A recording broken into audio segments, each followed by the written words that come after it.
Welcome to all. सबका third session में स्वागत है आप लोग का वंस अगेन। थर्ड सेशन में अभी आर के रवि सर का था कि उनका कुछ पर्सनल रीजन, उनका तबीयत थोड़ी ठीक नहीं है, वो लेने में सक्षम नहीं है, इसलिए ये रिक्वेस्ट किया गया है भूषण सर को। भूषण सर का क्लास बहुत जबरदस्त रहा, सब लोग काफी लाइक्स भी दे रहे हैं, फीडबैक भी उनका आ रहा है। तो इस अनुसार सर से भी रिक्वेस्ट किया गया था सर कि सर प्लीज आप ही ले लीजिए जनरल एक्सपेंडिचर। तो हम लोग 2-4 मिनट वेट कर लेते हैं क्योंकि अटेंडेंस काफी कम हो रहा है, फिर कुछ लोगों का छूट जाएगा। 1-2 मिनट हम लोग वेट कर लेते हैं। 3 मिनट 3:40 में हम लोग स्टार्ट करेंगे सर का। 2-3 मिनट हम लोग वेट कर लेते हैं, कुछ लोग और ज्वाइन कर लेते हैं। अच्छा, किन किन लोगों ने फीडबैक फॉर्म भर दिया है? हेलो, किन किन लोगों ने फीडबैक फॉर्म भर दिया है? Raise your hands in the chat. और ऐसे भी कह सकते हैं। और उसको किसी को समस्या आ रही है क्या सर का फीडबैक वगैरह देने में, अपने जो हमारे इंस्ट्रक्टर है उनके लिए? क्या सोनू जी आवाज आ रही है? या आप लोग सिर्फ ज्वाइन करके मोबाइल में म्यूट करके बस छोड़ देते हैं? फायदा मिल रहा है या यूजलेस है? अगले साल से बंद कर दिया जाए क्या इसको? हम भर दिए हैं सर फीडबैक। नहीं नहीं, चलिए जो भर दिए हैं तो अच्छी बात है, लेकिन जो लोग नहीं भरे हैं उनसे रिक्वेस्ट है कि जरूर भरें। और मेरा हाईएस्ट है किन सर। किन लोगों ने भरा है? विजय जी भर दिए हैं शायद। जी सर। हाँ बिल्कुल, बहुत अच्छा, आपका आया हुआ था। और सारे जी सर। जो ट्रेनर्स हैं उन सबका देना है। बाकी जी सर। इसके सौरभ जी समस्तीपुर से आवाज सुन रहे हैं? जी सर। हाँ, भर दिया आपने फीडबैक? भरा है? पर डे भरना है क्योंकि हर इंस्ट्रक्टर का अलग अलग है, ऐसा नहीं कि एक बार भर दिया तो आज का क्लास है तो 3 बार फिल करना होगा। कई लोग सोचते हैं कि एक बार भर दिया तो बस हमारा हो गया। फिर तो ट्रेनर वाइज है ना, ये फीडबैक का जो है ट्रेनर वाइज बनाया गया है, इसलिए हर क्लास के बाद आप लोग कोशिश ये करिए कि उसको फीडबैक दे दिया जाए। फीडबैक का रिपोर्ट जो है ट्रेनर्स तक भी जाता है, तो इससे पता चलता है कि किन लोगों को क्या मिल रहा है, और उसका कम्युनिटी बना करके पीएफए सर को भी पुटअप होने वाला है। तो ये मतलब अच्छा भी रहेगा, और किन किन लोगों ने किस किस यूनिट से आया है ये भी है, पिछले सारे यूनिट्स को, एटलीस्ट हेडक्वार्टर वालों को तो सब उनके यही है, उनके ये एसएसओ है, तो उनको तो सब लोगों को देना चाहिए, और डिवीजन से भी लोगों को देना चाहिए, ताकि ये हम कह सके कि देखिए समस्तीपुर के जो लोग हैं उसका फायदा ज्यादा ले रहे हैं, सब लोग अपना दे रहे हैं, तो आगे इसको कंटिन्यू किया जाएगा। अदरवाइज वो नहीं रहेगा तो फिर हो सकता है कि आगे से कह दिया जाए कि वो फिजिकली ठीक है। और आप अपने सीनियर से जरा आप ये बात करके देखिएगा कि ये जो ट्रेनिंग क्लासेस हो रहा है ये ऑनलाइन होता था तो ये ज्यादा अच्छा है कि उनको वहां पे सेक्शन में पढ़ाया जाता तो वो ज्यादा अच्छा था? एक बार जरा सा बात करके देखिएगा। हम उम्मीद करते हैं कि ये ज्यादा अच्छा लग रहा होगा, क्योंकि अपनी सुविधा के अनुसार अपने घर पे भी रह करके अपना काम करते हुए भी, ऑफिस का भी काम विदाउट हैम्पर हुए आपको ये हो रहा होगा।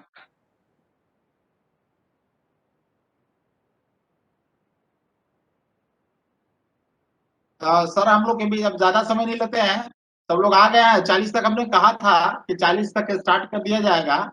और सर चूंकि आके बैठे हुए हैं, बहुत देर से आके बैठे हुए हैं, 3 बजे से आप लोग के लिए बैठे हुए हैं, हम 5-7 मिनट समय एक्स्ट्रा ले लिए, सॉरी।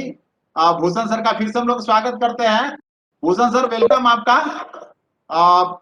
फिर से आपके लोग हैं, आप उसको चाहें तो अगर आप पढ़ाना, अच्छा सर से क्या पढ़ना चाहिएगा? आप लोग बजट पढ़ना चाहिएगा कि जनरल एक्सपेंडिचर पढ़ाया जाए? क्योंकि जनरल अभी के सिलेबस टॉपिक के अनुसार जो पहले से डिसाइडेड है वो जनरल एक्सपेंडिचर पढ़ना है। तो आप लोग सर से क्या पढ़ना चाहिएगा, या सर क्या पढ़ाना चाहेंगे? सर से ही पूछ लेते हैं। सर अगर इच्छुक होंगे जनरल एक्सपेंडिचर का तो जनरल एक्सपेंडिचर पढ़ा देंगे, अगर वो बजट में कुछ चीजें बची हुई रह गई होंगी तो उसका ज्ञान दे देंगे, क्योंकि सर का सर्विस पीरियड काफी लंबा है, बहुत सारे प्रैक्टिकल ज्ञान उन्होंने रखा है, तो उसका हम लोग को भरपूर फायदा मिल रहा है। तो हम लोग ऐसा कर सकते हैं कि सब छोड़ देते हैं, सब जैसा चाहे वैसे कर लें। बजट पढ़ाना चाहेंगे तो बजट पढ़ लिया जाए, अदरवाइज एक्सपेंडिचर पढ़ना चाहेंगे कर लिया जाए।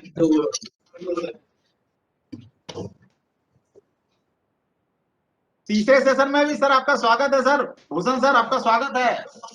हाँ हाँ धन्यवाद भाई।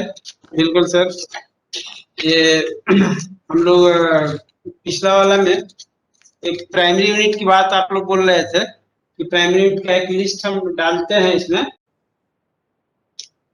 एनेक्सर के रूप में। तो क्योंकि आप लोगों ने ये पूछा था कि प्राइमरी यूनिट के बारे में थोड़ा सा ये करने के लिए, तो एक सीट हम प्राइमरी यूनिट का डाल दिए हैं। ये रेवेन्यू का प्राइमरी यूनिट है। प्राइमरी यूनिट रेवेन्यू का और कैपिटल का अलग अलग होता है। तो ये रेवेन्यू का प्राइमरी यूनिट है। मेन ज्यादातर सामान्यतः जरूरत हम लोग को रेवेन्यू की ही प्राइमरी यूनिट की पड़ती है। कैपिटल का जैसे प्राइमरी यूनिट होता है, लेकिन आपको ज्यादा डे टू डे वर्क में रेवेन्यू के प्राइमरी यूनिट से ये up to date primary unit है। 01 से 99 तक है। 01 में आप देखेंगे तो उसमें डाला हुआ है 01 है सैलरी वेजेस, मतलब आपका जो स्टाफ का या ऑफिसर्स का सैलरी का जो खर्च होता है। हमारा वेतन, जैसे हमारा वेतन है तो हमारे वेतन में बहुत सारे एलिमेंट्स हैं। मूल वेतन होता है, महंगाई भत्ता होता है, ट्रांसपोर्ट अलाउंस होता है, उसके अलावा अदर अलाउंसेस बहुत तरह के रहते हैं। तो सबके अलग अलग हेड ऑफ एलोकेशंस हैं। हेड ऑफ एलोकेशंस के आधार पर प्राइमरी यूनिट्स हैं। तो आप ये सीट दर्शाया गया होगा, उसमें देखेंगे 01 है तो ये हमारा जो मूल वेतन है। बस एक कंसेप्ट दे रहे हैं, आप लोग पीयू की बात ज्यादा कर रहे थे इसलिए कि मूल वेतन है वो हमारा 01, उसका हेड 01 है। अब एक्चुअली एक और बात मैं बता रहा हूँ, ये जो 01 है इसकी जरूरत क्या पड़ती है। तो हम लोग खर्च, रेवेन्यू का जो खर्च है या कैपिटल का जो खर्च है, तो उसको जो दर्शाते हैं तो एक अकाउंटल सिस्टम के अंतर्गत एक डिजिटल फॉर्म है। जैसे कि 7-8 यूनिट्स डिजिट होते हैं, तो लास्ट डिजिट 2 डिजिट जो होता है वो अकाउंटल सिस्टम में आप जाएंगे तो हेड ऑफ एलोकेशन जो होता है, मतलब किसी का खर्च का, किसी भी तरह का जो व्यय हो रहा है, तो हेड ऑफ एलोकेशंस में क्या होते हैं, फर्स्ट 2 डिजिट जो होता है वो सोर्स ऑफ फंड दर्शाता है। सोर्स ऑफ फंड कैपिटल में, रेवेन्यू में वो डिमांड दर्शाता है। 03, तो 03 क्या है, फर्स्ट जो 03 होता है वो है डिमांड 3। फिर इसके बाद माइनर हेड में आ जाता है 03, 112, 113। ये 112, 13 क्या है, 113, 14, 15 ये डिटेल हेड में आ जाता है। 110 माइनर हेड में, सब हेड में आ जाता है। तो सर आवाज सही लास्ट से जो नहीं सुन रहे हैं। ये हम ये बोल रहे हैं वॉल्यूम actually क्या है, वॉल्यूम बिल्कुल क्लियर है सर, आवाज बिल्कुल जी? सही आ रही है, साउंड आपका बिल्कुल क्लियर है। ठीक ठीक। हाँ, ये मैं बोल रहा था कि हेड ऑफ एलोकेशन जो हम लोग देखते हैं, रेवेन्यू एलोकेशन रजिस्टर आप देखेंगे RAR, तो उसमें देखेंगे कि मतलब सारे खर्च को ऐसा नहीं, उसमें कोई वर्ड्स के रूप में नहीं रहता है, डिजिट में रहता है। सारे डिजिट डिजिटल फॉर्म में रहते हैं। जैसे आप देखेंगे 03, 113, 01, उसके अंतर्गत देखेंगे 5 करोड़ खर्च। तब ये कैसे पता चलेगा कि 03, 113, 01 ये है क्या? फर्स्ट जो 2 डिजिट है वो रेवेन्यू में हेड ऑफ डिमांड दर्शाता है। वो नेक्स्ट जो डिजिट है वो head of detail head of allocation दर्शाता है। और लास्ट जो 2 डिजिट है वो प्राइमरी यूनिट दर्शाता है। जैसे 03, 113, 02, तो ये लास्ट डिजिट जो दर्शा रहा है 02, ये महंगाई भत्ता का दर्शा रहा है। सपोज दैट बात मैं कर रहा हूँ, बहुत सारे हेड्स ऑफ एलोकेशन है। तो ये जो आप जो सीट में देख रहे हैं 01 महंगाई भत्ता, 02 DA, 03 PLB और बहुत सारे पीयूज हैं 7, 8, 9, 14, 27, 28, लास्ट 99 है। 98 एक क्रेडिट हेड है। किसी भी एलोकेशन में रेवेन्यू में अगर किसी तरह का क्रेडिट है तो उसके लिए अलग हेड दिया गया 98। तो ये आप रेवेन्यू हेड इसको देख लेंगे। एक और हम लोग एक और दिए हैं, इसमें आप देखेंगे ये मेजर कैपिटल कैपेक्स का, ये कैपिटल बजट का एक है। आपको एक आइडिया आएगा। इसमें बहुत सारी चीजें हैं। आप देखेंगे इसमें सबसे पहले प्लान हेड है 1100, उसके सामने लिखा हुआ है न्यू लाइंस कंस्ट्रक्शन। जो प्लान हेड की बात हमने कहा किया था कि ये 1100 से स्टार्ट होता है, 1100, 1400, 1500, तो ये सारे हैं। ये 21-22 का 2021-22 में ECR का, ये इस सेंट्रल रेलवे का जो बजट अलॉटमेंट मिला है, बीजी मिला है, वो इसमें दर्शाया हुआ है। जैसे आप देखेंगे 1100 में सीट देखेंगे, उसमें सीट डाला हुआ है। अच्छा अच्छा, ये सीट जो दिया हुआ है इसमें आप देखेंगे डिपार्टमेंट है।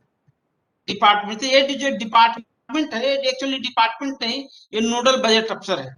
एक्चुअली डिपार्टमेंट लिखा गया है, एक्चुअली ये नोडल बजट ऑफिसर है। CO कौन, चीफ एडमिनिस्ट्रेटिव अफसर कंस्ट्रक्शन। ये प्लान हेड 11, 14, 15 के नोडल बजट अफसर होते हैं। उसके बाद जो दर्शाया गया है वो सोर्स ऑफ फंड दर्शाया गया है, कैपिटल, कैपेन और टोटल। तो ये लास्ट में टोटल अलॉटमेंट। अब आप देखेंगे कि हमारा जो प्लान हेड एक्सपेंडिचर है वर्ष प्लान का है, ये 3517 करोड़, लगभग 3517 करोड़ का हमारा बजट मिला हुआ है। प्लान हेड एक्सपेंडिचर वर्ष प्लान में है। ये इन्वेंट्री अलग हो जाता है, 71, 72, 73 जो है नीचे स्टोर सस्पेंस, मैन्युफैक्चरिंग सस्पेंस और MSC, मिसलेनियस कैपिटल में कुछ है नहीं। तो टोटल हमारा जो 3500, टोटल जो हमारा जो बजट है सारे ग्रॉस 4843 करोड़ का है, इन्वेंट्री मिला करके। फिर नीचे आप देखेंगे कि वो अलग से डिटेल्स दिया हुआ है, वो EBR का पोजीशन है, EBRP, EBRIF, डिपॉजिट इत्यादि अलॉटमेंट है। तो ये फिगर इन 1000 है हमारा। ये कैपिटल का बजट अलॉटमेंट है। इसको समझने के लिए आप या जानकारी के लिए आप देख लीजिएगा, डाला हुआ है ऐसे। अब हम लोग ये मूल बात पर आ रहे हैं। ये थोड़ा सा आप लोगों को ये मतलब एक्सपेंडिचर है, तो एक्सपेंडिचर के अंतर्गत ही मतलब हम लोग चलेंगे। पहले तो थोड़ा सा एक ऑर्गेनाइजेशनल सेटअप की बात मैं कर रहा था कि आप लोग ये पहले ही मैं बोला था। हाँ बोलिए कि ये जो पूरे समझ में क्या, हाँ बोलिए। जो बता रहे थे सर वो समझ में नहीं आया। अभी जो क्या बते बजट वाला जो कैपेक्स का बता रहे थे वो, अच्छा ये जो ये देखिए, अब ये primary unit of expenditure revenue बता रहे हैं ना। अच्छा दिख रहा है, ये इन लोगों को दिख रहा है कि नहीं? ये देखिए primary unit of revenue expenditure लिखा हुआ है ना सर। कौन से पेज में, सेकंड वाले में? ये फर्स्ट पेज होगा, फर्स्ट है ना, फर्स्ट पेज में देखिए ऊपर में लिखा हुआ है primary unit of revenue expenditure. हाँ ये सर लिखा हुआ है ये सर। हाँ इसको थोड़ा हाँ जूम करके क्या? देख रहे हैं, इसको जूम करके देख रहे हैं। हाँ ठीक है। हाँ तो ये वैसे ये कोई बहुत ये चीज नहीं है, ये हर जगह अवेलेबल है, बुक्स में मिलेगा आपको, फाइनेंस कोड में सब रहता है, कहीं मिल जाएगा, ऐसा कुछ नहीं है। तो ये समझने के लिए देखिए 01 है, ये सैलरी का जो हेड है, सैलरी हमारा जो भी जाता है उसका 01 है, BA 02 है, PLB 03 है, ये 4 हाउस रेंट जो आपको मिलता है, रेलवे देती है, उसका PU है 04। ये सब आपको काम आएगा, आपको आजकल हेड ऑफ एलोकेशन के समय आपका होगा, मतलब अगर पूछा जाएगा कि ये बताइए सैलरी है तो उसका HRA है तो उसका PU क्या होगा, तो आपको 04 देना है, केवल 4 नहीं दीजिएगा, 01 मतलब देना है, इसलिए कि 2 डिजिट में PU रहता है। PU अगर केवल 1 नहीं लिखना है, 01 लिखना है। आपका ये देखिए इंपॉर्टेंट जो 1 2 3 हेड्स हैं, ये देखिए कि कंटेक्चुअल पेमेंट का होता है वो 32 होता है। आपका ये stores from stock, material stores from stock, वो स्टॉक आइटम का है वो 27 होता है PU। डायरेक्ट परचेज जो हम लोग करते हैं स्टोर्स में वो उसका PU 28 होता है। इस तरह से बहुत सारे PUs हैं, अब देख रहे हैं, तो कुछ नए नए PUs भी हैं, पहले ये सब नहीं थे, क्योंकि एरियर सैलरी ये सब बहुत सारे PUs हैं, तो इसको आप देख लीजिएगा, उसमें बहुत ज्यादा डिटेल्स में नहीं जाना है हम लोग। ये ऑर्गेनाइजेशनल सेटअप जो है रेलवे का, एक प्राइमरी थोड़ा सा मैं ढांचा आपको बता दूं कि हमारा रेलवे का जो ढांचा है, ऑर्गेनाइजेशनल सेटअप है रेलवे का, ये तो आप लोग देखे ही होंगे, ये आपको मदद करेगा इससे बहुत सारी चीजों को। जोनल रेलवे पर, बोर्ड स्तर पर आप देखते हैं कि बोर्ड स्तर पर हमारा जो रेलवे का ढांचा है वो डबल सिस्टम में काम करता है, एक तो बोर्ड लेवल पर है, फिर जोनल लेवल पर है, फिर डिविजनल लेवल पर। बोर्ड स्तर तो एक है, शीर्ष स्तर है, जोनल और डिविजनल, ये 2 स्तर पर हमारा लेवल होता है। अब डिवीजन में वर्कशॉप अगर है तो वर्कशॉप यूनिट होगा, वर्कशॉप अगर है तो वर्कशॉप यूनिट होगा या डिवीजन होगा।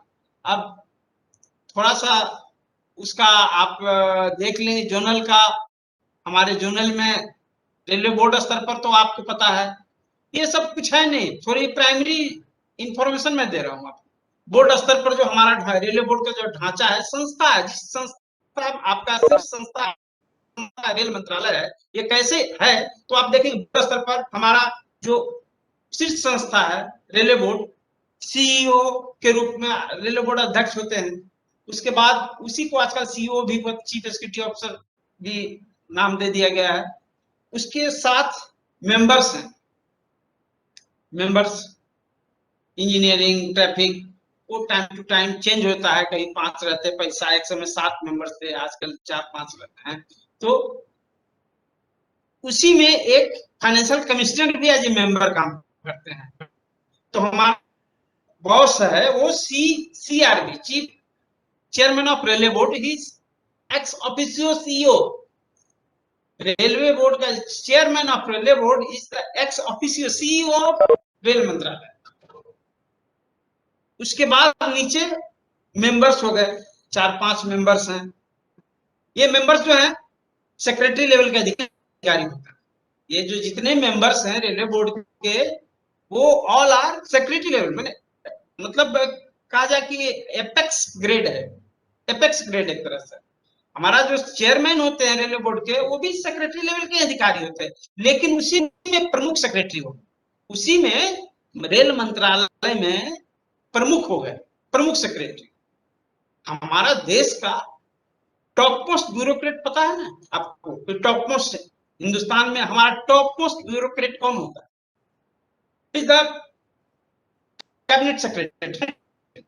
कैबिनेट सेक्रेटरी वो सारे मंत्रालयों का, जैसे आप स्टेट में देखते होंगे कि चीफ सेक्रेटरी का पोस्ट होता है, लेकिन हमारे यहाँ सेंट्रल में cabinet secretary is the supreme executive of government of India. Executive officer, executive नहीं, वो एक ये सब नौकरशाही के हैं। फिर तो वो तो अलग हो गया। बोर्ड मेंबर्स हो गए, सीआर हुए, चेयरमैन हो गए, मेंबर्स हो गए 4-5 मेंबर्स जो हुए आज आज आज प्रेजेंट जो मेंबर्स हैं। हमारा एफसी भी उसी में एक मेंबर होते हैं। एडिशनल मेंबर्स भी हो जाते हैं, उसके नीचे एडिशनल मेंबर का पोस्ट है। हर मंथ हर department, engineering department, account department और भी बहुत सारे डिपार्टमेंट्स उसमें एडिशनल मेंबर्स होते हैं। तो स्पेशली हमारे यहाँ पहले 2 मेंबर्स एडिशनल मेंबर्स होते थे। Additional member budget, additional finance का पोस्ट था। चेंज होते रहता है, ये सब कोई ऐसा नहीं है, कोई गाइडलाइन नहीं है। As per system, as per government of India की जो पॉलिसी है उसके अनुसार कभी 1 को हो जाता है, कभी 2 भी होता है। फिर उसके नीचे एडिशनल मेंबर के नीचे एडवाइजर का पोस्ट होता है। एज पर हम हायरार्की में बता रहे हैं, एडवाइजर होता है, एडवाइजर का पोस्ट होता है। एडवाइजर फाइनेंस का पोस्ट भी समझिए कि पीएचडी रैंक का पोस्ट हो जाता है। वो हमारे एडिशनल मेंबर है रेलवे, जोनल रेलवे के जो जनरल मैनेजर होता है वो इक्विवेलेंट पोस्ट होता है। एडिशनल मेंबर रेलवे बोर्ड का जो होता है वो जनरल मैनेजर के इक्विवेलेंट पोस्ट होता है। और उसके बाद हमारे फाइनेंस में बोले एडवाइजर का पोस्ट भी होता है। फिर एसक्यूटी डायरेक्टर होते हैं, ईडी होते हैं बोर्ड स्तर पर, ईडी होते हैं, ज्वाइंट डायरेक्टर्स होते हैं, ज्वाइंट डायरेक्टर्स होते हैं, डिप्टी डायरेक्टर्स होते हैं, सीनियर अकाउंट्स अफसर, सेक्शन अफसर तक के वहां तक पोस्ट हैं। इस तरह आप जोनल में आएंगे, एक समझने के लिए आपको हायरार्की दी है आप लोग ने। आप देखेंगे जोनल सेटअप में क्या होता है, जनरल मैनेजर है। उसके बाद जो नेक्स्ट होता है वो एक तरह से एजीएम होते हैं, एडिशनल जनरल मैनेजर। ऑन इनके एब्सेंस में ही जस्ट वर्किंग एजीएम या उनके अलग पावर्स हैं, एजीएम के पावर्स हैं। एसओपी आप देखेंगे उसमें बहुत सारे पावर्स एजीएम को भी दिए। फिर उसके बाद सारे डिपार्टमेंटल प्रमुख हुए। अकाउंट्स डिपार्टमेंट है तो हमारे पीएफए हो गए, इंजीनियरिंग डिपार्टमेंट है तो पीसी हो गए, कॉमर्शियल है तो पीसीओएम हो गए, स्टोर्स है तो पीसीएमएम हो गए। आजकल प्रिंसिपल चीफ का हर जगह, पहले ये नहीं था, पहले केवल जैसे कैसे एफएनसी हो, आजकल पीएफ हर जगह। Government of India hierarchy designation में थोड़े चेंज करते रहती है। वो प्रिंसिपल का उसका पोस्ट कर दिया हर जगह, पीसीएमई, पीसीएसटी। तो ये सारे डिपार्टमेंटल हेड्स हैं, ऑल आर एक तरह से नोडल बजट ऑफिसर्स, अपने अपने डिपार्टमेंट के एचओडी हैं। उनके पीएचओडी के अंतर्गत भी जैसे हमारे पीएससी पीएफए हैं, हमारे पीएफए के अंतर्गत भी 3-4 एफएनसी काम करते हैं। एफएनसी जी हैं, एफएनसी एफएनबी हैं, एफएनसी कहीं कहीं स्टोर्स भी हो जाते हैं। पोस्ट है वर्कशॉप का भी कहीं कहीं अलग अलग डिपेंड करता है कितने पोस्ट है। कंस्ट्रक्शन के अलग पोस्ट हो, एफएनसी कौन हो जाते हैं। तो ये एचओडी पोस्ट है, एक पीएफए एक पीएचडी के अंतर्गत हर डिपार्टमेंट में सब रहते हैं। जैसे पीसीएम में प्रिंसिपल चीफ मैकेनिकल इंजीनियर है, उसके अंतर्गत भी 3-4 मैकेनिकल इंजीनियर सीएमई होते हैं, 2-3 सीएमई होते हैं। अलग अलग फील्डों को देखना है, कोई कुछ देखना है। फिर उसके बाद डिप्टी सीएमएम के पोस्ट होते हैं, सॉरी डिप्टी मतलब डिप्टी के पोस्ट हुए हर डिपार्टमेंट में, सीनियर स्केल जूनियर स्केल। फिर वही चीज डिवीजन स्तर पर आप जाएंगे, देखेंगे डीआरएम का पोस्ट एक होता है, पूरे डिवीजन का इंचार्ज। जैसे जनरल मैनेजर अपने पूरे डिवीजन जोन के इंचार्ज, डीआरएम डिवीजन के इंचार्ज होते हैं। एक एडीआरएम का पोस्ट जनरली रहता है, एडीआरएम भी एक रहते हैं। कई कई बड़े बड़े डिवीजन 2-2 एडीआरएम हो जाते हैं, ये कोई फिक्स नहीं है एज पर सिस्टम का। फिर वहां पर ब्रांच अफसर्स होते हैं, तमाम senior DFM, senior DN, senior DPO, सारे डिपार्टमेंट्स के डिप्टी स्तर के अधिकारी होते हैं, जे ग्रेड के अफसर्स होते हैं वो। फिर उसके बाद सीनियर स्केल अफसर डीएफएम हुए, अकाउंट्स की बात नहीं कर रहा, एडीएफएम हुए। इस तरह से हायरार्की में चलते हैं। वर्कशॉप में चले जाएंगे, कारखाना में जाएंगे तो वहां भी फिर सीएमएम का पोस्ट होता है, चीफ सीडब्ल्यूएम का पोस्ट होता है, सीएमएम चीफ वर्कशॉप मैनेजर। उसके अंतर्गत बहुत 2-3 डिप्टीज होते हैं, फिर सीनियर स्किल अफसर, प्रोडक्शन इंजीनियर, ये सब एज पर रिक्वायरमेंट काम करता है। तो ये संस्थागत ढांचा। अब देखिए, आप देखेंगे कि हमारा जो जनरल मैनेजर है, he is the equivalent of additional member. Railway board के जो एडिशनल मेंबर होते हैं उसके बराबरी का ये पोस्ट होता है जनरल। हमारा जो डिवीजन के जो डीआरएम होते हैं, सामान्यतः ये कोई जरूरी नहीं है, उसमें तो फिक्स है, लेकिन डिवीजन वाला में डीआरएम का जो पोस्ट होता है, कभी कभी पीएचडी रैंक का पोस्ट होता है। बड़े बड़े डिवीजन, हावड़ा डिवीजन, बड़े बड़े डिवीजन का जो पोस्ट है वो पीएचडी रैंक का भी होता है, नहीं तो एचओडी रैंक का भी डीआरएम होता है। तो ये सिस्टम है, ये मतलब हायरार्की है, उस पर बहुत ज्यादा एक हम ढांचा आपको एक बता दिए थे। अब हम लोग थोड़ा देखेंगे आज आपका जो सब्जेक्ट है। सर एक सेकेंड। हाँ बोलिए बोलिए। सीडब्ल्यूएम जो होते हैं वो हाँ जे ग्रेड के ऑफिसर होते हैं। नहीं, सीडब्ल्यूएम जे ग्रेड का नहीं होता है। अब देखिए, एक ऐसे बहुत सारी चीजें हैं, अब उतना बहुत ज्यादा डिटेल्स में नहीं जाइए। जे ग्रेड अलग चीज है, ये क्लासिफिकेशन ऑफ ग्रेडेशन। देखिए, वो जे ग्रेड मतलब क्या हो गया, जूनियर एडमिनिस्ट्रेटिव ग्रेड, ये डिप्टी रैंक का पोस्ट होता है। जो हमारे जो डिप्टीज हैं वो सब जे ग्रेड के अधिकारी होते हैं। चीफ होता है वो जो चीफ वर्कशॉप मैनेजर, वो एचओडी रैंक का पोस्ट होता है। वो एचओडी रैंक का एचओडी जे, आप देखिए वो ग्रेड में अलग जाएंगे। जूनियर स्केल होता है, सीनियर स्केल होता है, जे ग्रेड होता है, फिर सीनियर वो अलग, फिर उसके बाद चलता है, फिर उसके बाद चीफ ये एचओडी का जो पोस्ट हो जाता है, एचओडी का जो एडमिनिस्ट्रेटिव चीफ, लास्ट में चीफ एडमिनिस्ट्रेटिव ऑफिसर रैंक का जो पोस्ट, पीएचडी का जो फर्स्ट पोस्ट होता है, जो आप मतलब 12,000 स्केल स्लॉ वाला जो था, 12,000 ग्रेड पे होता है उसका, 10,000 12,000, तो वो सारे पोस्ट जो है ना इस तरह का, वो जो जे ग्रेड जो बोल रहे हैं वो अलग चीज। जे ग्रेड नहीं होता है, वो एचओडी का पोस्ट होता है, हेड ऑफ द डिपार्टमेंट। वो जस्ट लाइक डीआरएम ही समझिए, हालांकि उतना महत्वपूर्ण नहीं होता है। बड़े बड़े कारखाना जो होते हैं वो तो जनरल मैनेजर का इक्विवेलेंट भी होते हैं, सीएलडब्ल्यू, डीएलडब्ल्यू, ये सब कारखाना है, तो वहां पर सीडब्ल्यूएम नहीं कहा जाता, वहां पर उसको जनरल मैनेजर ही कहा जाता है, सीएलडब्ल्यू के जो चीफ होते हैं। लेकिन ये जो रिपेयरिंग एंड मेंटेनेंस वर्कशॉप में देखिए, आप उसमें आप देखेंगे कि प्रोडक्शन यूनिट्स जो होते हैं हमारे, प्रोडक्शन यूनिट का पार्ट, प्रोडक्शन यूनिट मतलब कि जहां पर नया कोई चीज बन रहा है, प्रोडक्शन हो रहा है, जैसे डीजल इंजन का प्रोडक्शन हो रहा है, डीएलडब्ल्यू है, सीएलडब्ल्यू है, और हमारा जो बेला भी है वो भी प्रोडक्शन यूनिट है। लेकिन एक रिपेयर एंड मेंटेनेंस वर्कशॉप होता है। तो ये जो सीडब्ल्यूएम जहां पोस्ट होता है वो सामान्यतः रिपेयर एंड मेंटेनेंस वर्कशॉप का पोस्ट होता है। जिससे सीडब्ल्यूएम का पोस्ट हमारे यहाँ अर्नौत में सीडब्ल्यूएम का पोस्ट है, सीडब्ल्यूएम का पोस्ट समस्तीपुर वर्कशॉप में है। तो ये एचओडी रैंक का पोस्ट होता है, जे ग्रेड का नहीं होता, जे ग्रेड से ऊपर का एसजी ग्रेड, सिलेक्शन ग्रेड होता है उसके, उससे ऊपर चीफ का पोस्ट, एचओडी का पोस्ट। अब हम लोग थोड़ा सा, आपका जो क्लास है वो एक्सपेंडिचर वाला है, तो थोड़ा सा हम लोग ये देखेंगे कि रेलवे में जो व्यय होता है, व्यय पर नियंत्रण, कंट्रोल ओवर एक्सपेंडिचर, ऐसे तो बहुत सारे टॉपिक्स है, तो हमने एक टॉपिक रखा है कि कंट्रोल ओवर एक्सपेंडिचर, व्यय पर नियंत्रण।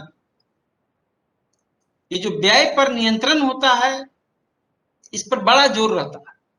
सही बात है, एज ए गार्जियन हम लोग भी, आप भी सैलरी पाते हैं, अपने खर्च पर नियंत्रण रखते हैं, रखना चाहिए। जितनी आपकी सैलरी है, जितना आपका इनकम है, जितने रिसोर्सेज हैं, रिसोर्सेज के विदिन ही आपका एक्सपेंडिचर हो, तो ये फाइनेंशियल दृष्टिकोण से बेहतर होगा। उसी तरह रेलवे का कंट्रोल ओवर एक्सपेंडिचर, कंट्रोल बहुत जरूरी होता है रेलवे में, क्योंकि रेलवे का व्यय बहुत बड़ा व्यय होता है। आप देख रहे हैं कि पता है रेलवे में हमारा एक जून का जो खर्च होता है लगभग ईसीआर का 11,000 करोड़ रुपया रेवेन्यू खर्च हमारा नेट रेवेन्यू खर्च। पेंशन फंड को छोड़ दीजिए, लगभग इस साल का जो बजट है हमारा 10,000 से 11,000 करोड़ के आसपास में हमारा व्यय होता है, रेवेन्यू एक्सपेंडिचर, वर्किंग एक्सपेंसेस जिसको कह सकते हैं आप। 4,000 अगर ईबीआर छोड़ देंगे तो लगभग हमारा 3,500 करोड़ रुपया कैपिटल पर खर्च होता है। तो इतने जो व्यय हमारे हो रहे हैं तो इस पर कंट्रोल करना बहुत जरूरी। खास करके कंट्रोल हम कहाँ करते हैं, रेवेन्यू का जो व्यय है, रेवेन्यू नेचर ऑफ एक्सपेंडिचर है, वहां कंट्रोल की ज्यादा आवश्यकता। यूं तो कंट्रोल हर जगह होनी चाहिए, कैपेक्स में कैपिटल खर्च भी जो हो रहा है वहां पर भी कंट्रोल होनी चाहिए, लेकिन वहां पर कंट्रोल ओवर एक्सपेंडिचर उस सेंस में वो काम नहीं करता है कि मतलब जिस तरह से रेवेन्यू में क्या है कि खर्च आप कम करते हैं तो बोले हमने बताया था कि ये आपके लिए शाबाशी की बात है कि आपने रेवेन्यू में खर्च कम किया, लेकिन कैपिटल में आपने अलॉटमेंट से खर्च कम किया तो ये शाबाशी की बात नहीं मानी जाती है। ये थोड़ा सा ड्रॉबैक ही होता है कि आपने उतना पैसा अनयूटिलाइज रख दिया।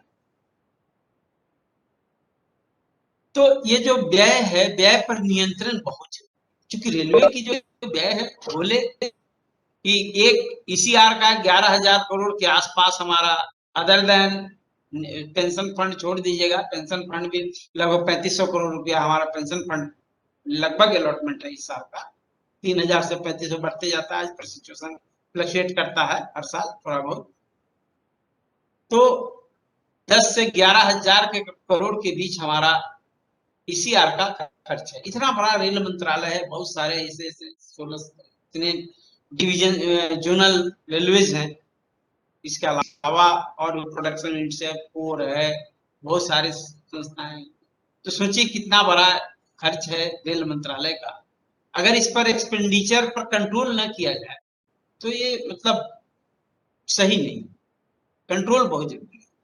तो हमारे यहाँ कंट्रोल के कुछ सिस्टम है। कंट्रोल आखिर हम कैसे करें कंट्रोल जो है, तो प्राइमरी टूल्स जो कंट्रोल का व्यय का रखा गया है वो एक रेवेन्यू एलोकेशन रजिस्टर आरएआर। अगर आपको सिंपल सा क्वेश्चन आता है कि भाई कंट्रोल ऑफ एक्सपेंडिचर कैसे करें, कैसे रेलवे करते हैं कंट्रोल ऑफ एक्सपेंडिचर, तो revenue allocation register primary tools होता है, रेवेन्यू एलोकेशन रजिस्टर। अब ये जो लिखा जाता है रजिस्टर, तो आपको लगेगा कि कोई रजिस्टर, ये रजिस्टर नहीं होता है, ऐसा नहीं रजिस्टर के फॉर्म में रहता है। हो सकता है 50 साल पहले रजिस्टर के फॉर्म में रहता होगा, उस समय जब सारे मतलब इलेक्ट्रॉनिक डाटा नहीं था, बहुत सारे कंप्यूटर नहीं थे, बहुत सारी चीजें उस समय रहता होगा, लेकिन नाम उसी तरह से होगा। तो ये कोई रजिस्टर नहीं है भाई, ये नाम इसका है रेवेन्यू एलोकेशन रजिस्टर, लेकिन ये रजिस्टर नहीं है। एक पूरा वो जब मार्च का अकाउंट आरएआर होता है तो इतना बड़ा बंच हो जाता है और एक डॉक्यूमेंट्स रहता है उसमें, वो demand wise, head wise, detail head wise, PU wise, सारे के सारे उसमें खर्च लगते हैं। तो ये जो रेवेन्यू एलोकेशन रजिस्टर है एक टूल्स है, अकाउंट्स डिपार्टमेंट ये रहता है हमारा, हम मेंटेन करते हैं, finance department, account department maintain करता है। रेवेन्यू एक्सपेंडिचर ये व्यय नियंत्रण में बड़ी ही महत्वपूर्ण भूमिका निभाता है। कैसे? अब सवाल है कि हमको ये पता ही नहीं रहेगा कि इस मद में, इस हेड ऑफ एलोकेशन में हमको फंड मिला, हमको कितना खर्च है, तो हम कैसे जान पाएंगे, हम क्या कंट्रोल करेंगे? तो ये रेवेन्यू एलोकेशन रजिस्टर में मंथ वाइज हर महीने अपडेट होते रहता है, पूरे ईसीआर का, पूरे डिवीजन का, ये यूनिट वाइज भी होता है, ये पूरे जोनल स्तर पर भी होता है। तो सामान्यतः हम लोग जोनल स्तर पर आरएआर निकालते हैं और जोनल स्तर पर रेवेन्यू एलोकेशन रजिस्टर के माध्यम से हम एक्चुअल एक्सपेंडिचर देखते हैं कि हमारा इतना खर्च है, और हम बजट भी देखते हैं कि हमारा बजट उस हेड में डिटेल हेड ऑफ एलोकेशन के अनुसार भी हमको बजट पता है, पी वाइज बजट पता है हमको। बजट जो मिलता है पी वाइज ही मिलता है।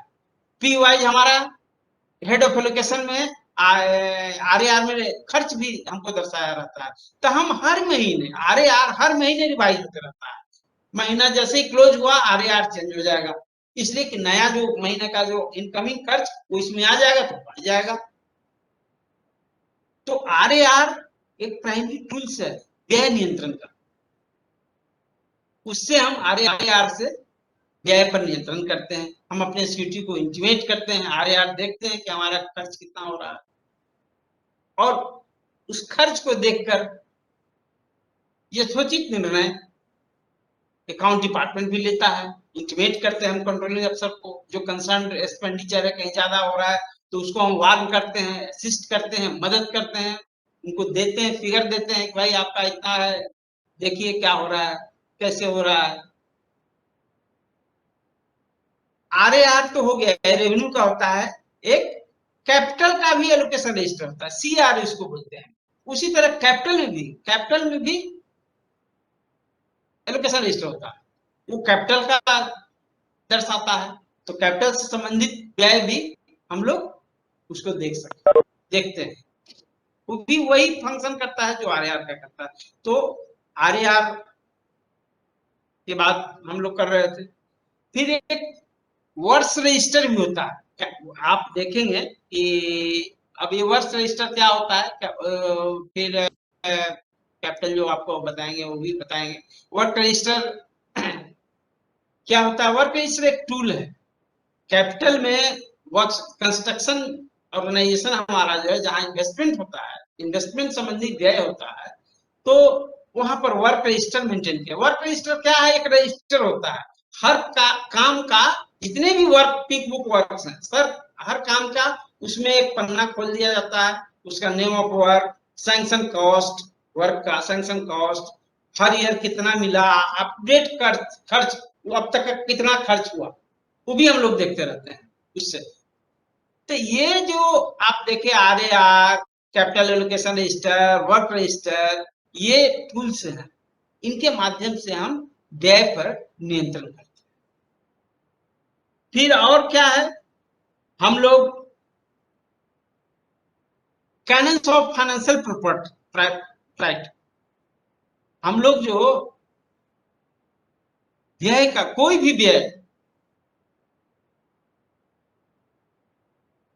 व्यय आवश्यकता से अधिक नहीं होनी चाहिए। व्यय वो एक 4-5 पॉइंट है, आप लोग देखे हुए कैनन्स ऑफ फाइनेंस में, कि कोई भी व्यय आवश्यकता से अधिक नहीं होनी चाहिए। मांग से व्यय करते समय उस तरह से व्यय करना चाहिए जैसे अपना पॉकेट से हम लोग खर्च करते समय व्यय करते हैं। ये जो कैनन्स ऑफ फाइनेंशियल प्रॉपर्टी है, ये भी व्यय पर नियंत्रण रखने का एक टूल्स है। हम खर्च करते हैं, कोई भी एग्जीक्यूटिव अधिकारी जो व्यय करता है तो प्राइमरी ड्यूटी है उसकी नैतिक जिम्मेदारी होती है कि वो इन सारी चीजों को देखे और उसी अनुरूप खर्च करे, आवश्यकता से अधिक न करे, मांग से ज्यादा खर्च नहीं करना। खर्च उस तरह से करना है जैसे अपने पॉकेट से खर्च हो रहा है। होता है ना कि दूसरे के धन खर्च करना है तो लोग ज्यादा ही कर देते हैं, अपना पैसे खर्च करना है तो लोग थोड़ा इकोनॉमिकल रहते हैं। तो रेलवे बोलती है, कैनन्स ऑफ फाइनेंस में है कि आप रेलवे की जो व्यय कर रहे हैं उसी तरह से कीजिए जिस तरह से आप अपने पॉकेट से खर्च करते हैं। फिर उसके बाद क्या आता है? Monthly reviews. हमारे हमने एक बोला था बजटरी रिव्यूज होते हैं, मंथली रिव्यूज होते हैं, मासिक रिव्यू। ये क्या है? ये भी मासिक रिव्यू के द्वारा भी हम व्यय पर नियंत्रण रखते हैं। मासिक रिव्यू मतलब बताए थे पहले पिछले क्लास में। मासिक रिव्यू जो होता है वो इस महीने जिस महीने का भी हम रिव्यू कर रहे हैं उस महीने तक का अलॉटमेंट और उस महीने तक का खर्च, उसका हम लोग दर्शाते हैं, कितना परसेंट हुआ, डिटेल्स रहता है। उससे हम व्यय की समीक्षा करते हैं और उचित निर्णय लेते हैं। हमें देखते हैं कि हमारा जैसे किसी हेड ऑफ एलोकेशन 28 है, खास करके हम लोग देखा कहा जाता है कैपिटल, ये सॉरी, आप देखेंगे कि मतलब PU 32 इंजीनियरिंग का खर्च है, कंट्रेक्चुअल पेमेंट का खर्च है, बिल्कुल देखा जाता है कि हम PU 32 का टोटल एक्सपेंडिचर जो कर रहे हैं कहीं उससे अधिक तो नहीं हो गया। स्टोर्स का खर्च हम लोग परचेज करते हैं, मटेरियल 28 में PU में करते हैं अगर डायरेक्ट परचेज कर रहे हैं तो। अगर स्टोर्स स्टॉक ले रहे हैं तो 27 में जाता है। तो ये जो मंथली रिव्यू होता है, मंथली रिव्यू से हम व्यय पर नियंत्रण रखते हैं। कैसे रखते हैं? मंथली रिव्यू से हमें ये पता चलता है कि खर्च कम हो रहा है, कम हो रहा है। जिस ब्रांच ऑफिसर्स का, जिस डिवीजन का, जिस हेड ऑफ डिपार्टमेंट का एक्सपेंडिचर कम हो रहा है उसको हम लोग इंटीमेट करते हैं कि भाई आपका एक्सपेंडिचर कम क्यों हो रहा है। कहीं ऐसा तो नहीं कि बुकिंग दर्शाया ही नहीं जा रहा है या रॉन्ग मिसक्लासिफिकेशन हो रहा है, होता है ऐसा, या कुछ और वजह है, ज्यादा हो रहा है तो भी हम इंटीमेट करते हैं कि कंट्रोल ऑफ एक्सपेंडिचर फंड से ज्यादा नहीं कीजिए। हाँ, तो हम लोग चर्चा कर रहे थे कंट्रोल ऑफ एक्सपेंडिचर का। तो हम लोगों ने देखा था कि RAR, cannons of financial propriety, monthly reviews, budgetary review. ये बजटरी रिव्यू हम लोग करते हैं, हम लोग इस सिस्टम में है एज पर सिस्टम। जो बजटरी रिव्यूज होते हैं, 3-4 स्टेजेस जो हैं बजट के, budget allotment, revise budget, final budget, final budget FME जो फाइनल ग्रांट होता है, ये जो स्टेजेस हैं, ये इसका उद्देश्य क्या है? इसका उद्देश्य यही है कि हम व्यय पर नियंत्रण रखें, हमारा सिस्टम, हमारा जो व्यय का जो सिस्टम है एज पर सिस्टमेटिक हो, प्रॉपर हो। नहीं तो क्या आवश्यकता थी, एक ही बार होता, बजट ग्रांट मिल गया, वही सालों वही रह जाता, उसी के अनुरूप से आप काम कीजिए। लेकिन ऐसा नहीं, बजट ग्रांट हमको मार्च में मिलता है, फिर हमको अक्टूबर नवंबर तक रिवाइज ग्रांट मिल जाता है, तो बजट ग्रांट चेंज हो जाता है। फिर हमको उसके बाद फरवरी मार्च में फाइनल ग्रांट मिल जाता है, तो रिवाइज ग्रांट बदल जाता है। तो ये जो स्टेजेस बजटरी रिव्यूज के हैं वो क्यों, इसका उद्देश्य क्या है? वो कंट्रोल ओवर एक्सपेंडिचर, सिस्टम के अनुरूप हम खर्च व्यय करें। तो ये जो बजटरी रिव्यूज हैं ये सारे कंट्रोल ओवर एक्सपेंडिचर के सिस्टम है, रेगुलराइज बजटिंग के। फिर प्रोपोर्शनेट बजट अलॉटमेंट। हम प्रोपोर्शनेट बजट अलॉटमेंट क्या है? पूरे व्यय को, पिछले बार चर्चा हम लोगों ने किया था कि व्यय को पूरे अलॉटमेंट हमारा जो है, पूरा जो अलॉटमेंट साल भर का मिला हुआ है, हमको जिस स्थिति में हो, वो RD के लेवल में हो, फाइनल ग्रांट के लेवल में हो, या बजटरी बजट ग्रांट के लेवल में हो, जिस स्टेज में जो हमको मिला है उस स्टेज में वो पूरे साल का अलॉटमेंट है। तो पूरे साल के अलॉटमेंट को हम 12 महीनों में एक तरह से हर महीने अलग अलग बांट देते हैं। हालांकि ऐसा नहीं है कि सीधे 12 महीने में बांट देना चाहिए। सिस्टम ये कहता है कि बांटते समय आपको बहुत सारे फैक्टर्स का ध्यान में रखना है। टीए कब लगेगा उसके अनुसार आपको उस सब चीज का ध्यान रखना है। अब आप पूरे महीने बांट देंगे, आपको जुलाई में इंक्रीमेंट लगता है, फिक्स है, जुलाई में इंक्रीमेंट लगता है, बोनस आपको जब मिलता है, कब मिलता है? अब सितंबर अक्टूबर में सामान्यतः मिलता है। तो ऐसा नहीं सीधे आंख मूंद कर 12 भागों में बांट देंगे, कोई सी बजट प्रोपोर्शनेट बनाते समय इन सारी फैक्टर्स को ध्यान रखा जाता है और रखना चाहिए। एक मतलब एक बजट ऑफिसर को बजटिंग करते समय इन सारी फैक्टर्स को ध्यान में नहीं रखेगा, सीधे आंख बंद करके 12 भाग में बांट देगा, वो सही नहीं।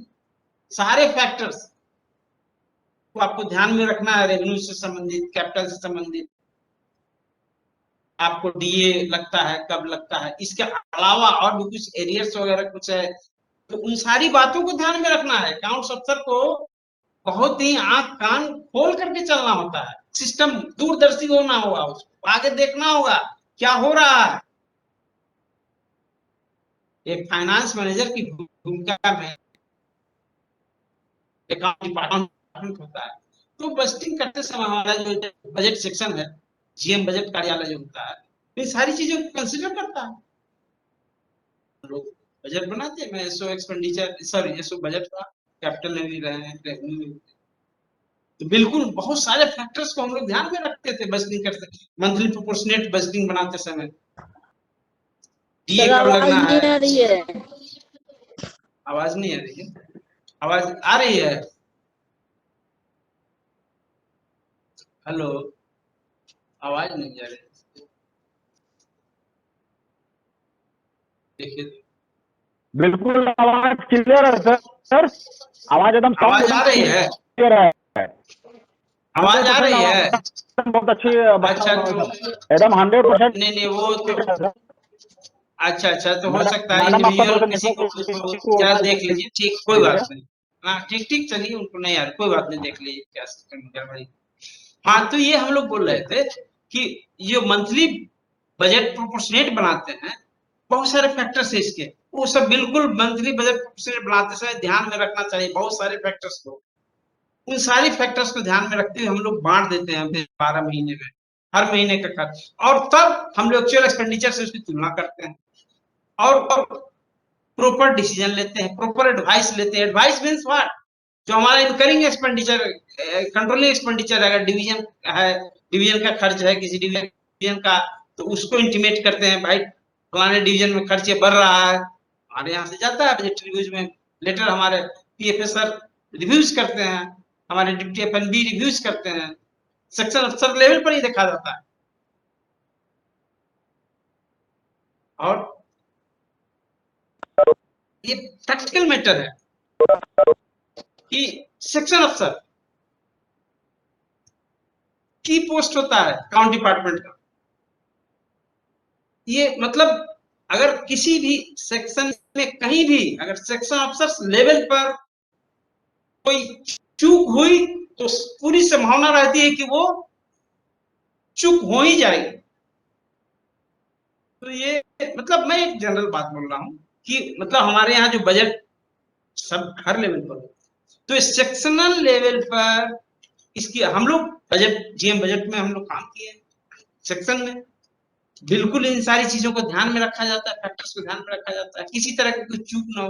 तो बजटरी प्रोपोर्शनेट बजट बनाते समय बहुत सारे फैक्टर्स को ध्यान में, और ये हम लोग इससे क्या होता है, हम लोग कंसर्न एग्जीक्यूटिव को, कंसर्न जो डिवीजन है, नोडल बजट अफसर है, उसको एडवाइस करते हैं और बजट के अनुरूप वो उचित निर्णय लेते हैं और उसका सेटराइट करते हैं। फिर क्या आता है, एक्सचेकर कंट्रोल। ये एक्सचेकर कंट्रोल क्या है, एक्सचेकर कंट्रोल यूं तो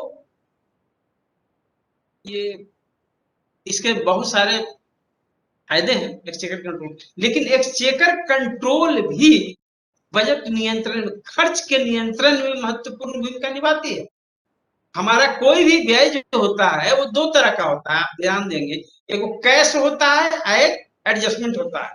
आप देखेंगे कि हमारा कैश बजट होता है, तो जो कैश बजट है माने जो डायरेक्ट कैश के रूप में जा रहा है वो एक्सचेकर में आता है, अब बहुत सारे एडजस्टमेंट्स में आते हैं। आप रेलवे में हम लोग देखते हैं कि हमारा जो रेवेन्यू एक्सपेंडिचर है उसमें आप देखेंगे एडजस्टमेंट बहुत है, कैपिटल में भी है एडजस्टमेंट है।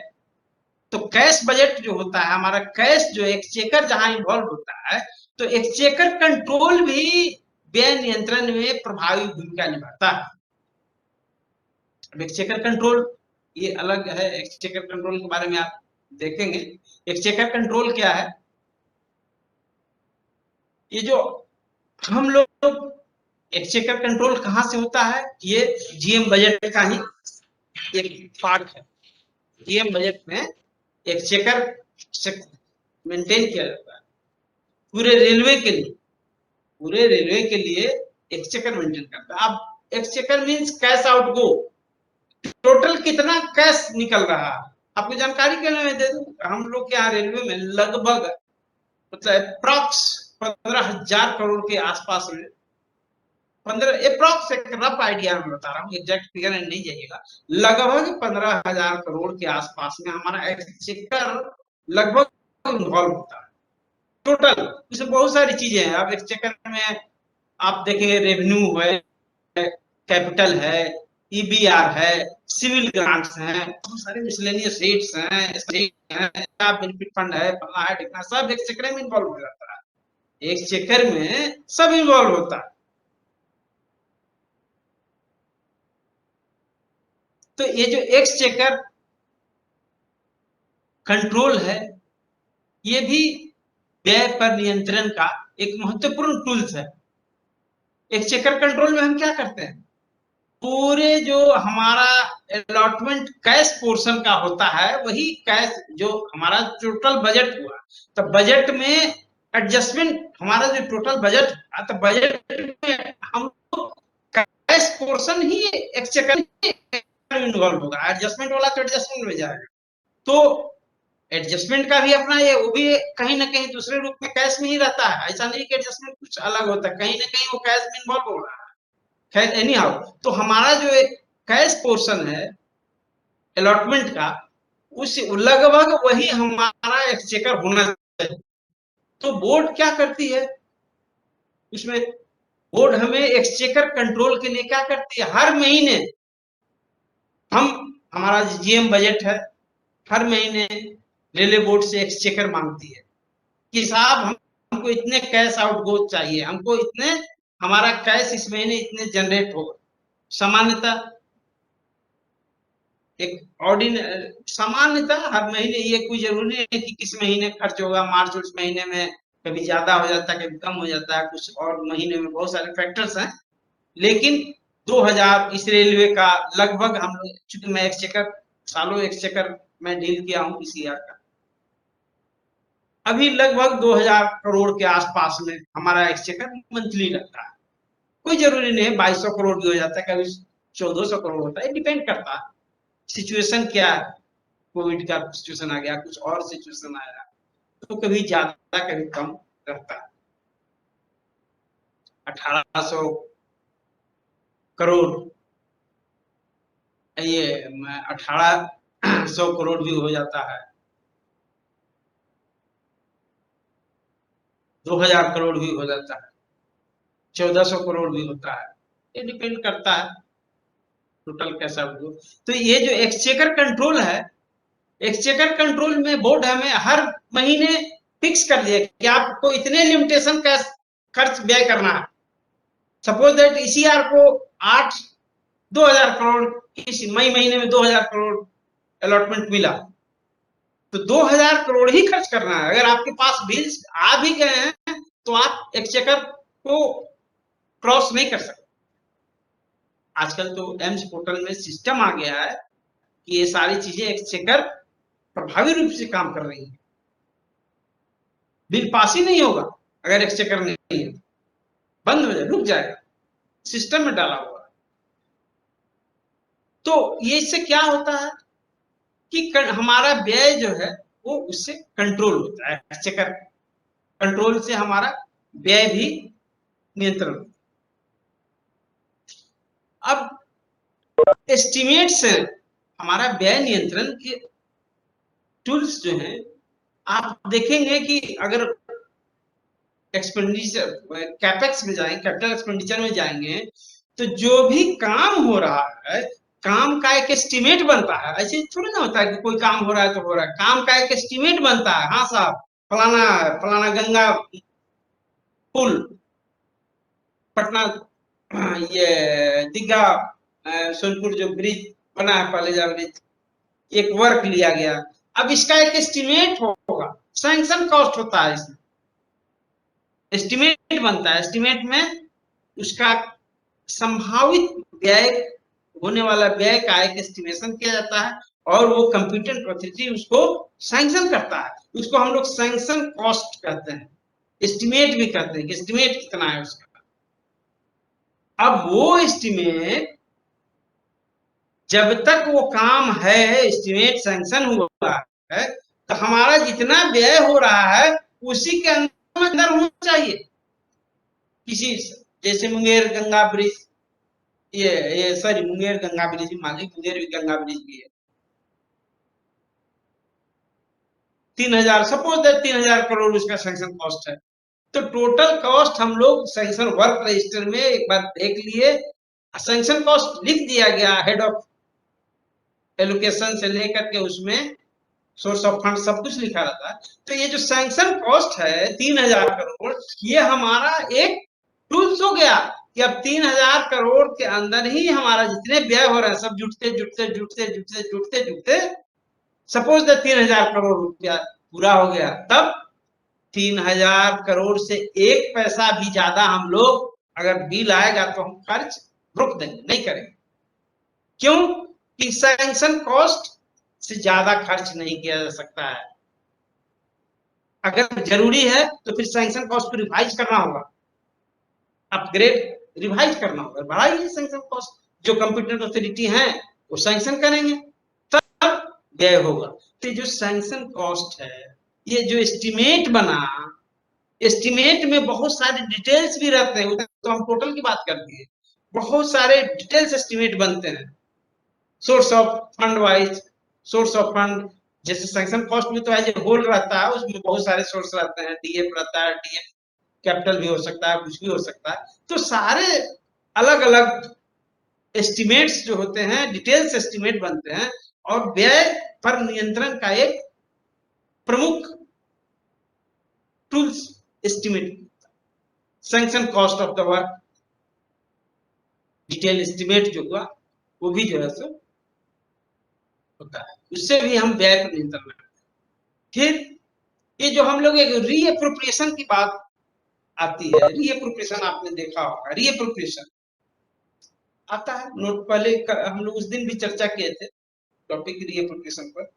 रीएप्रोप्रिएशन तो जिस उद्देश्य के लिए हमको अलॉटमेंट मिला है उससे अगर कुछ चेंज हो रहा है, दूसरे उद्देश्य पर हम खर्च कर रहे हैं, तो ट्रांसफर ऑफ अलॉटमेंट हो रहा है, तो उसको रीएप्रोप्रिएशन कहते हैं। तो रीएप्रोप्रिएशन ही क्या है? आप रीएप्रोप्रिएशन मींस करते हैं तो क्या भाई, हमारा 4 काम है। सपोज दैट आरओबी का वर्क है, प्लानेट 30 में प्लानेट 30 है, जो आरओबी आरयूबी प्लानेट 30 में आता है। प्लानेट 30 में 300 वर्क है, सपोज मान लिया 200 वर्क है। अब हमको अलॉटमेंट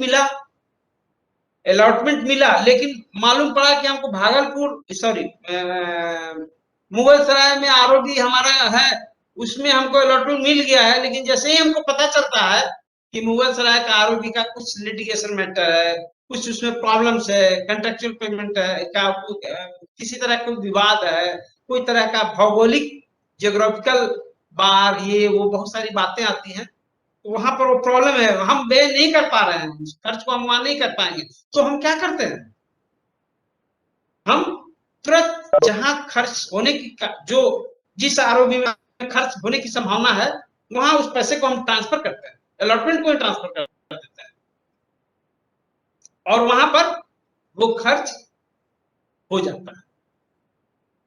तो ये रीएप्रोप्रिएशंस वगैरह का भी जो विजिट किया गया है, ये भी व्यय पर नियंत्रण में प्रभावी भूमिका निभाती है। अगर ऐसा नहीं करें, रीएप्रोप्रिएशन ना हो तो क्या हो, अब मान सपोज दैट अभी बजट ग्रांट मिला, अभी जैसे अभी आज के डेट में हम लोग पता है अभी बहुत सारे रीएप्रोप्रिएशन केसेस आ गए, अभी तुरंत आए, क्या भाई बजट ग्रांट तो मिल गया, लेकिन बदली हुई स्थिति में आज के डेट में वो काम संभव नहीं वहां पर कराना, क्योंकि बहुत सारे कारण हो सकते हैं।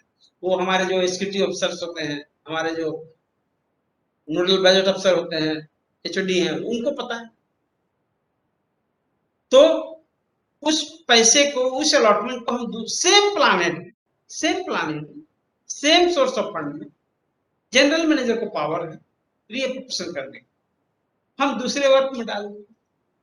और नहीं अगर करेंगे तो फिर क्या करना होगा, हमको रिवाइज ग्रांट तक इंतजार करना होगा। इसलिए कि बजट ग्रांट मिला तो ये तब तक रहेगा जब तक कि चेंज नहीं होता है, रिवाइज ग्रांट नहीं मिल जाता है। तो हम इंतजार नहीं कर सकते अक्टूबर नवंबर तक, ये तो टाइम वेस्ट हुआ, एवरीथिंग वेस्ट हुआ, तो डिले ऑफ वर्क होगा। तो हम लोग क्या करते हैं, इमीडिएट रीएप्रोप्रिएशन। जैसे ही अभी हम लोग फाइनेंस बजट में बहुत सारे रीएप्रोप्रिएशन आ रहे हैं और उचित है, होना भी चाहिए, हो जाता है, करते हैं हम लोग, वेटिंग करते हैं।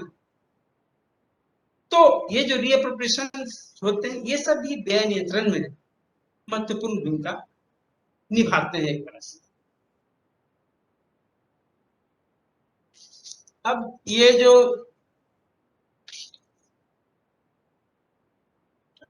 हो गया है,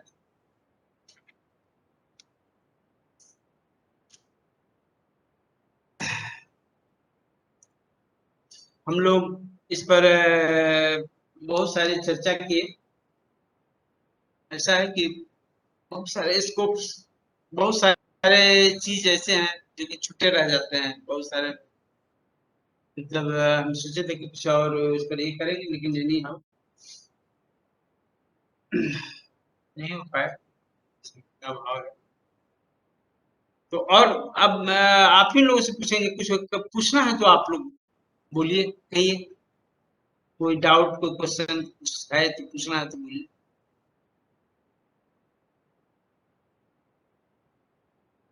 पूछ सकते हैं, ऐसा नहीं समझिए कि कोई पूछता है तो इसका मतलब नहीं कि वो कुछ भी, अगर कोई किसी तरह का डाउट हो, कुछ भी हो, कुछ।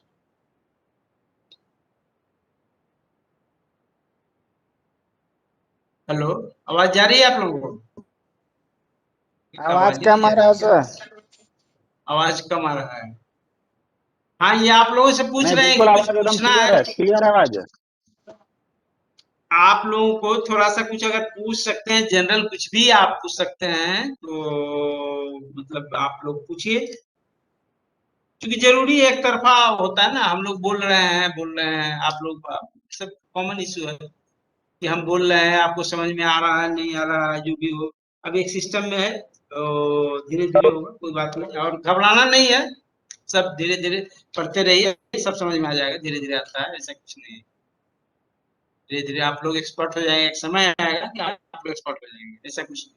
हाँ, सिस्टमेटिक पढ़ते रहिए, देखिए, बुक्स देखिए, काम कीजिए, काम, मैं आपको बता रहा हूँ कि काम कीजिए, वर्क, जहां जो सेक्शन में आपकी पोस्टिंग है उस वर्क को देखिए, उस वर्क को समझिए कि क्या है।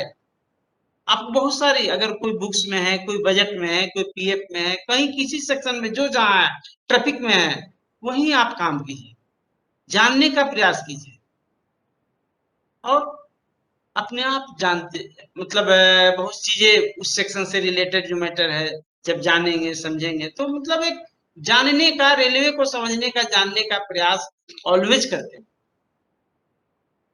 और मतलब बहुत आप लोग तो नए हैं, ऑलवेज मतलब ये रखें कि हाँ, हमको सीखना है, हर चीज सीखना है, सीखना बहुत जरूरी है, एक्सक्यूज सीखने मी की सर। मतलब।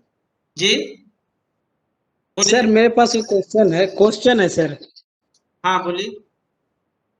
Sir internal check of expenditure जो होता है उसका क्या फंक्शंस है? क्या? Internal. Internal check of expenditure जो होता है उसका क्या फंक्शन है, क्या रोल होता है इंटरनल चेक का? इंटरनल चेक का बहुत इम्पैक्ट रेल, बहुत महत्वपूर्ण फंक्शन है। चेक, देखिए, व्यय का नियंत्रण internal account department internal check करता है। हम लोग जो है, अकाउंट डिपार्टमेंट इंटरनल चेक करता है, वो एज पर सिस्टम किस चीज का व्यय हो इंटरनल रहा। चेक करता है सर? क्या? हाँ, बोलिए, आवाज नहीं आ रही है। किस चीज का इंटरनल चेक करता है सर? इंटरनल चेक डॉक्यूमेंट्स का चेकिंग होता है। डॉक्यूमेंट्स जो कंसर्न कोई भी व्यय हो रहा है तो उस कंसर्न डॉक्यूमेंट्स है, वो डॉक्यूमेंट्स प्रॉपर है नहीं है, एज पर सिस्टम है नहीं है, व्यय किया जा रहा है वो रेलवे बोर्ड के गाइडलाइंस के अनुरूप है नहीं है, कैनन्स ऑफ फाइनेंशियल प्रॉपर्टी के अनुरूप है कि नहीं, उसमें अलॉटमेंट है कि नहीं, एक्सचेकर है कि नहीं, ये सारी चीज इंटरनल चेक में आते हैं। बहुत सारे ये एक विशद मतलब एक व्यापक चीज है, सारी सर चीज सेटिस्फाइड नहीं हो रहे हैं। जी सर सेटिस्फाइड नहीं हो रहे हैं। हाँ, अब उसके लिए फिर जो है ना हम देखेंगे आप इंटरनल और एक्सटर्नल ये जो है ना टाइम तो हो गया है, तो थोड़ा सा फिर टाइम हो गया है तो हमको फिर एक क्लास हम और ले लेंगे, उसमें आपका हम ध्यान रखेंगे, ये जो आप बोल रहे हैं समय हो गया। ठीक है सर, नेक्स्ट क्लास में सर बताइएगा सर मेरे हाँ को। बिल्कुल बिल्कुल बिल्कुल बिल्कुल। Okay sir, okay. ओके चलिए धन्यवाद।